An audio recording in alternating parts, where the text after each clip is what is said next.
രാഹുൽ മാങ്കൂട്ടത്തിൽ വിഷയത്തിൽ പ്രതിപക്ഷ നേതാവ് വി.ഡി. സതീശൻ സ്വീകരിച്ച ശക്തമായ നിലപാടുകൾ കോൺഗ്രസ് രാഷ്ട്രീയത്തിൽ പുതിയ ചർച്ചകൾക്ക് വഴി തുറന്നിരിക്കുകയാണ്. യുവ നേതാവായിരുന്ന രാഹുലിനെതിരെ ഉയർന്ന ആരോപണങ്ങളുടെ പശ്ചാത്തലത്തിൽ പാർട്ടി ഒരു വിട്ടുവീഴ്ചയ്ക്കും തയ്യാറല്ലെന്ന് വ്യക്തമാക്കിക്കൊണ്ട് സതീശൻ കൈക്കൊണ്ട നടപടികൾ പാർട്ടിയുടെ പ്രതിച്ഛായ സംരക്ഷിക്കാൻ കോൺഗ്രസ് നേതൃത്വം എത്രത്തോളം പ്രതിജ്ഞാബദ്ധമാണെന്ന് കാണിക്കുന്നു. യുവതികളുടെ ആരോപണങ്ങളെ തുടർന്ന് രാഹുലിനെ പാർലമെന്ററി പാർട്ടിയിൽ നിന്നും പുറത്താക്കിയ തീരുമാനം പാർട്ടിയിൽ അച്ചടക്കം ഉറപ്പാക്കാനുള്ള നേതൃത്വത്തിന്റെ ശ്രമങ്ങളുടെ ഭാഗമായി വിലയിരുത്തപ്പെടുന്നുമുണ്ട്. വി.ഡി. സതീശന്റെ നിലപാടുകൾ മുൻകാലങ്ങളിൽ നിന്നും വ്യത്യസ്തമായി ഒരു കർക്കശമായ സമീപനം സ്വീകരിക്കുന്നുവെന്ന് രാഷ്ട്രീയ നിരീക്ഷകർ വിലയിരുത്തുന്നു. രാഹുൽ മാങ്കൂട്ടത്തിൽ UDFന്റെ ഭാഗമല്ലെന്ന് അദ്ദേഹം പരസ്യമായി പ്രഖ്യാപിച്ചു. ഈ വിഷയം പാർട്ടി കേന്ദ്ര നേതൃത്വത്തിന്റെ അറിവോടെയാണ് കൈകാര്യം ചെയ്തതെന്നും തീരുമാനങ്ങളുടെ പൂർണ്ണ ഉത്തരവാദിത്തം താൻ ഏറ്റെടുക്കുന്നുവെന്നും അദ്ദേഹം പറഞ്ഞു. ഇത് പാർട്ടിയിലെ ആഭ്യന്തര തർക്കങ്ങളെക്കുറിച്ച് ഉയർന്നു വന്ന അഭ്യൂഹങ്ങൾക്ക് വിരാമമിടാൻ ലക്ഷ്യമിട്ടിട്ടുള്ള നീക്കമാണ്. ഒരു ചെറുപ്പക്കാരൻ എന്ന നിലയിൽ രാഹുലിനെതിരെ നടപടിയെടുത്തതിൽ വ്യക്തിപരമായ വിഷമമുണ്ടെന്ന് സതീശൻ തുറന്നു പറഞ്ഞു. തന്റെ കൗമാരത്തിൽ പാർട്ടിയിൽ നേരിടേണ്ടി വന്ന അവഗണനകൾ മറ്റൊരു യുവ നേതാവിനും ഉണ്ടാകരുതെന്ന് നിർബന്ധമുണ്ടെന്നും എന്നാൽ പാർട്ടി താല്പര്യങ്ങൾക്കാണ് മുൻഗണനയെന്നും അദ്ദേഹം വ്യക്തമാക്കി. ഈ പ്രസ്താവനയിലൂടെ വ്യക്തിബന്ധങ്ങളെക്കാൾ വലുത് പാർട്ടി അച്ചടക്കമാണെന്നും അദ്ദേഹം അടിവരയിട്ടു.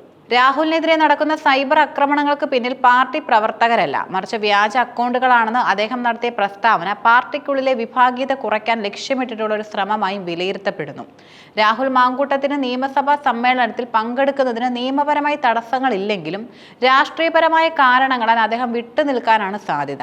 പാർലമെന്ററി പാർട്ടിയിൽ നിന്ന് പുറത്താക്കിയ വിവരം വി.ഡി. സതീശൻ സ്പീക്കറെ രേഖാമൂലം അറിയിച്ചു കഴിഞ്ഞു. ഇത് പ്രകാരം രാഹുൽ സഭയിലെത്തിയാൽ പാർട്ടി MLA-മാർക്കൊപ്പം മുൻപ് നിശ്ചയിച്ച ഇരിപ്പിടത്തിലിരിക്കാൻ കഴിയില്ല. പകരം അദ്ദേഹത്തിന് പ്രത്യേക ബ്ലോക്കിൽ ഇരിപ്പിടം നൽകേണ്ടിയും വരും. സ്പീക്കർ ഈ വിഷയത്തിൽ നിയമോപദേശം തേടി അന്തിമ തീരുമാനവും എടുക്കും. പാർട്ടി അനൗപചാരികമായി രാഹുലിനോട് സഭയിൽ വരാതിരിക്കാൻ ആവശ്യപ്പെട്ടിട്ടുണ്ടെന്ന് റിപ്പോർട്ടുകളുമുണ്ട്. ഈ നിർദ്ദേശം രാഹുൽ പാലിക്കുമെന്നാണ് സൂചന.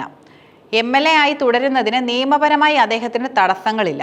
തുടർച്ചയായി 60 ദിവസത്തിൽ കൂടുതൽ സഭാ സമ്മേളനത്തിൽ പങ്കെടുത്തില്ലെങ്കിൽ മാത്രമേ MLA-മാർക്കെതിരെ അയോഗ്യതാ നടപടികൾക്ക് ചട്ടം അനുവദിക്കൂ. സെപ്റ്റംബർ 15 മുതൽ ഒക്ടോബർ 9 വരെ നടക്കുന്ന നിയമസഭാ സമ്മേളനത്തിൽ ഇടയ്ക്ക് നീണ്ട അവധികളുണ്ട്.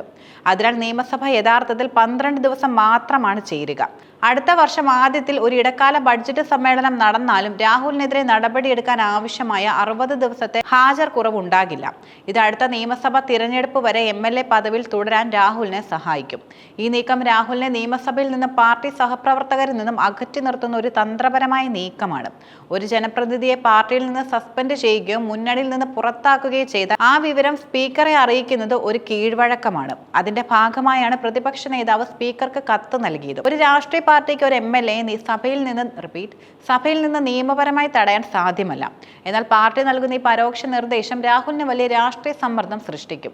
രാഹുൽ മാങ്കൂട്ടത്തിൽ വിഷയത്തിൽ കോൺഗ്രസ് സ്വീകരിച്ച നടപടികളെ ന്യായീകരിക്കാൻ വി.ഡി. സതീശൻ CPM ഇതിനെ രൂക്ഷമായി വിമർശനവും ഉയർത്തി. രാഹുലിനെതിരെ പോലീസിൽ പരാതി ഇല്ലാതിരുന്നിട്ടും യുവതികളുടെ ആരോപണങ്ങളുടെ അടിസ്ഥാനത്തിൽ അദ്ദേഹത്തെ യൂത്ത് കോൺഗ്രസ് അധ്യക്ഷ സ്ഥാനത്തു നിന്നും പാർലമെന്ററി പാർട്ടിയിൽ നിന്നും നീക്കാൻ കോൺഗ്രസ് നേതൃത്വം തീരുമാനിച്ചു. സ്ത്രീകളുടെ അഭിമാനം സംരക്ഷിക്കാൻ കോൺഗ്രസ് നടപടിയെടുത്തുവെന്നും സതീശൻ ചൂണ്ടിക്കാട്ടി. എന്നാൽ ബലാത്സംഗ കേസുകളിലും സ്ത്രീപീഡന കേസുകളിലും പ്രതികളായവർ CPM പാർട്ടിയുടെ ഭാഗമാവുകയും മന്ത്രിമാരാവുകയും ചെയ്തിട്ടുണ്ടെന്നും അദ്ദേഹം ആരോപിച്ചു. ഈ വിഷയത്തിൽ യഥാർത്ഥത്തിൽ പ്രതിക്കൂട്ടിൽ നിൽക്കുന്നത് CPM ആണെന്നും അദ്ദേഹം എടുത്തു പറഞ്ഞു. ഒരു യുവ നേതാവിനെതിരെ കടുത്ത നടപടിയെടുത്തപ്പോൾ കോൺഗ്രസ് ഒരു മാതൃക സൃഷ്ടിച്ചുവെന്ന് കാണിക്കാനുള്ള ശ്രമം ഈ പ്രസ്താവനകളിൽ വ്യക്തമാണ്. രാഹുൽ മാങ്കൂട്ടത്തിൽ വിഷയം കോൺഗ്രസിനുള്ളിലെ ആഭ്യന്തര രാഷ്ട്രീയത്തിൽ വലിയ ചലനങ്ങളും സൃഷ്ടിച്ചു. രാഹുൽ മാങ്കൂട്ടത്തിൽ യൂത്ത് കോൺഗ്രസിന്റെ യുവ നേതാവായി ഉയർന്നു വന്നത് വി.ഡി. സതീശന്റെ പിന്തുണയോടെയായിരുന്നു. അതുകൊണ്ട് തന്നെ രാഹുലിനെതിരെ കടുത്ത നടപടി എടുക്കേണ്ടി വന്നത് സതീശൻ ഒരു രാഷ്ട്രീയ വെല്ലുവിളിയായിരുന്നു. എന്നിട്ടും രാഹുലിനെതിരെ ഐക്യകണ്ഠേന തീരുമാനമെടുത്തുവെന്നും കേന്ദ്ര നേതൃത്വത്തിന്റെ അംഗീകാരത്തോടെയാണ് ഈ തീരുമാനമെടുത്തതെന്നും അദ്ദേഹം ആവർത്തിച്ചു. ഇത് പാർട്ടിക്കുള്ളിൽ തനിക്കുള്ള പിന്തുണ ഉറപ്പിക്കാനും ഏകപക്ഷീയമായ തീരുമാനമല്ല ഇതെന്ന് വ്യക്തമാക്കാനും അദ്ദേഹത്തെ സഹായിച്ചു. മുൻപ് നിലമ്പൂരിൽ നിന്നുള്ള PV അൻവർ MLA-ക്ക് അനുവദിച്ച സീറ്റാണ് ഇപ്പോൾ രാഹുലിനായി മാറ്റിവെച്ചിട്ടുള്ളത്. ഇത് സ്വതന്ത്രനായിരുന്ന അൻവർ രാജിവെച്ചതിനെ തുടർന്ന് ആ സീറ്റ് സ്വതന്ത്രനായിരുന്ന അൻവർ രാജിവെച്ചതിനെ തുടർന്ന് ആ സീറ്റ് ഒഴിഞ്ഞു കിടക്കുകയായിരുന്നു. ഉപതെരഞ്ഞെടുപ്പിൽ നിലമ്പൂരിൽ നിന്നും വിജയിച്ച ആര്യനാടൻ ഷൗക്കത്ത് നിയമസഭാ സമ്മേളനത്തിൽ ആദ്യമായി എത്തുന്നതും ഈ സമ്മേളന കാലത്താണ്.